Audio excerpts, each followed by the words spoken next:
Wow. So this one smells. I'm Matthew Horkey. For the last 7 years, I've traveled around the world tasting thousands of wines annually in search of the most unique, exciting, and expensive bottles on the planet.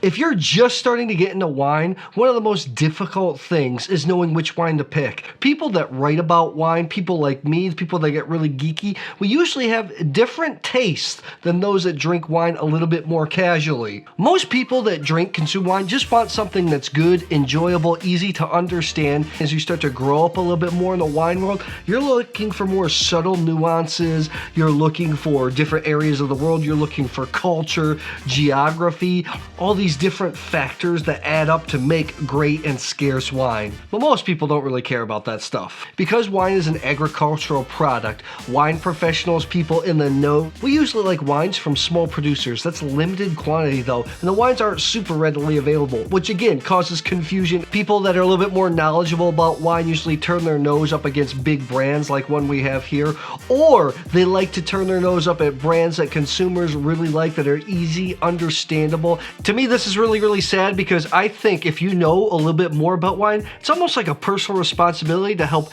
guide people into drinking better quality stuff. I have both examples right here. First of all, we have the Cloudy Bay New Zealand Sauvignon Blanc 2021. New Zealand is a country that really has put New World Sauvignon Blanc kind of on the map. You know, I really like the expressions from the Loire in France, but New Zealand, those wines are easy to understandable and they're so explosive, really have a lot of notes of almost like passion fruit, grapefruit, along with those herbal notes that we all crave in Sauvignon Blanc. New Zealand Sauvignon Blanc as a style really became popular in the 80s and 90s. Cloudy Bay is a very well-known brand all around the world. It's owned by LVMH, Louis Vuitton Moet Hennessy. My buddy Ted, if you're watching, shout out to you. Cloudy Bay with brand recognition, this isn't the cheapest Sauvignon Blanc that you're gonna find from New Zealand. I mean, these go for anywhere from $29 to I've seen up to $40. Fun fact, New Zealand actually has the highest price per bottle in terms of export price in the world. I've always tended to kind of like Cloudy Bay Sauvignon Blanc. It's not something I would buy for myself. I think it's actually delicious. It's usually a well-made wine. One time I was with a very good winemaker in Europe and his reserve wine was a barrel fermented Sauvignon Blanc. And I was saying, oh, this is really nice. He turned around, he looked at me, he said, you know what the best wine in the world is? And I said, no. And he said, Cloudy Bay Sauvignon Blanc. The challenger, we have the Rombauer Vineyards. This is a Sauvignon Blanc 2020. And it's so funny, while we have here the Cloudy Bay is owned by a big corporation, Rombauer is still owned by the founding family. That's not the reason why people kind of turn their nose up at it. Mostly it's because of the flagship wine, which is the Rombauer Chardonnay, which is just a big oaky Chardonnay, something that us wine geeks usually don't really like when it comes to Chardonnay. One of my personal biases is that I don't really like the Sauvignon Blanc from Napa. This one is made from fruit from 50% Napa County, 50% Sonoma County. You know, I've tasted a lot of their wines. I have never tasted the Sauvignon Blanc, so I'm excited to check it out. This wine comes in around 25 bucks. I'm hoping that both of these wines are fruity, delicious, easy to understand, but let's see. I'm tasting both of these wines and a slew of other Sauvignon Blancs in a pack I got. I've been contracted to put data into this app called Pix. It's got quite a healthy bourbon whiskey community. Wine community is lacking a little bit. I'm actually not sure how I feel about it, but you know, I'll put the link to my account in the description below. You can check it out and give me your feedback. So let's taste both of these wines blind and see, why is it that people don't like them? Are they actually bad wines or are they pretty good? Let's get these blinded.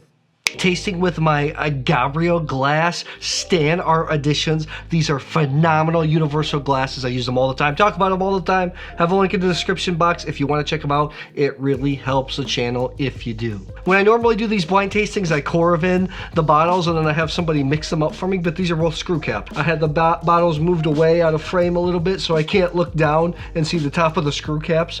Let's get into it. In theory, I think this should be very easy because New Zealand Sauvignon Blanc just jumps right out of the glass, explodes. And the Sauvignon Blanc from California, especially Napa, has a completely different flavor profile. However, I have a little bit of a cold, so let's see if it's a little bit easier. Here, let's get it. The wine here on the left, this smells a little bit more like guava, even banana, so to speak, mango. And when I think of that, I go right to Napa Valley Sauvignon Blanc. The New Zealand Sauvignon Blanc should be a little bit sharper, should have more acidity too as well. Here's some grassiness, like you can tell it's Sauvignon Blanc. Sauvignon Blanc has this like herbalness. I remember when I went to New Zealand for the first time, I was at a tasting room. I didn't really know much about wine back then, and they had little jars of fresh cut grass, and then you smell it, and I was like, oh, it really does smell like fresh cut grass. I have to say, this is like, I think this is Napa. This smells like Napa or California Sauvignon Blanc, but it really, you know, doesn't smell obnoxious. It smells really nice. Delicious, easy to drink. This has got to be California. Makes my mouth water, but it's not super steely. Doesn't have this acidity that's just really ripping my face off. Let's get here on the one on the right here. Wow. So this one smells a lot more leesy, a lot less fruity than explosive than this one does. This one smells like, I might not even tell it it's Sauvignon Blanc. Okay, now I switched my, this is why you gotta taste wine side by side. You need comparison. Now I think this is gonna be the New Zealand one. And if it is, this is really toned back to what I'm accustomed to. Okay, that's probably New Zealand then, because this one does not have that grassiness. It smells a little bit more like yogurt, a little bit vanilla. You can get some of those notes, even if the wine doesn't have wood. What happens is when wine ferments, the yeast cells, they start to die, they fall to the bottom. Winemakers can actually leave the wine on those leaves to build up some body, give it some of those yogurt type notes. This is like banana, peach. This left is much more interesting to me, at least. It's good though. I might not even tell it's Sauvignon Blanc if you gave it to me double blind. To me, it just tastes like a good full round, like a good kind of generic white wine. I mean, generic in terms of maybe more experts or critics are like getting critique on it, but I think it's actually a super lovely drink for somebody that doesn't know a lot about wine, a little bit more casual. This is something that they might want to seek out because nothing really stands out. It's just balanced, it's round. Wow. What I'm really impressed with is this wine, because if this is Cloudy Bay, this is really dialed back to what I'm used to.